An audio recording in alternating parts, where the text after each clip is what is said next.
Ating tatalakayin ang mainit na isyu tungkol sa sugar daddy umano'y ni Dominic Roque, na si Dapitan Mayor Bullet Haloshos, at nagsalita na ito sa pagkakasangkot ng kanyang pangalan sa isyu ng hiwalayan nina Dominic Roque at Bea Alonzo.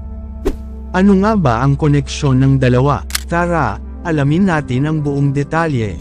Panoorin ang buong video.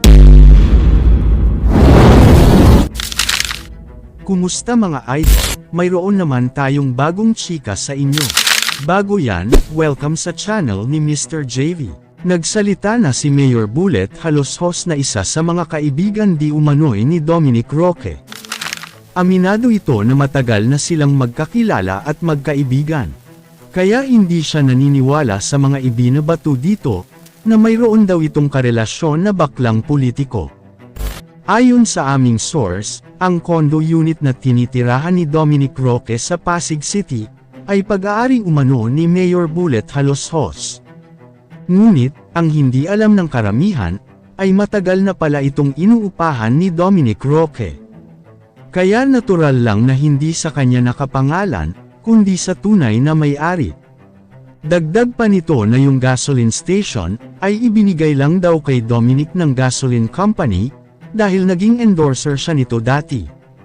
Kumikita naman daw ito kung kaya't nakapagpundar ng sariling negosyo. Pareho raw silang mahilig sa sports at madalas mag-travel sa ibang bansa para sa mga competitions. May sarili daw ito na kumpanya, na gumagawa ng mga audiovisual presentation at anumang brands o events. Wala umanong katotohanan ang mga balita, na may relasyon si Mayor Bullet at si Dominic. At ngayon, isinalaysay ng ilang netizens na may alam si Mayor Bullet sa hiwalayang Dominic at Bea. Ang iba naman ay nag-iisip na posibleng may relasyon sina Dominic at Mayor Bullet, pero puro lamang daw ito spekulasyon. Hindi lang daw si Dominic at Mayor Bullet ang magkaibigan. Ayon sa aming source, kilala din daw ni Mayor Bullet si Bea Alonzo. May mga ilang beses na raw silang nagkakasama sa mga events, na hindi lang lumalabas sa social media. Sabi ng ibang netizens, ang feeling nila sa hiwalayan nina Dominic at Bea, ay may kinalaman sa plano nilang kasal, at maraming outside forces ang nakikialam. Ganun pa man, sobrang dinamdam pa rin ni Dominic ang hiwalayan nila ni Bea, kaya ngayon ay hindi na ito nagpapakita at lumalabas sa kanyang kondo. Madalas din daw itong kamustahin ang mga kaibigan nito, upang ipakita ang pakikidamay at para bigyan ng moral support. Kayo mga idol, ano ang masasabi nyo sa chika topic natin ngayon?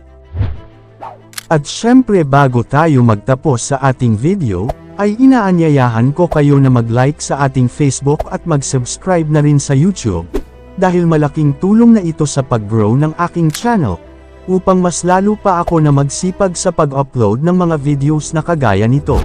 Hindi naman ako nagmamakaawa sa inyo mga idol, pero sana maawa na kayo.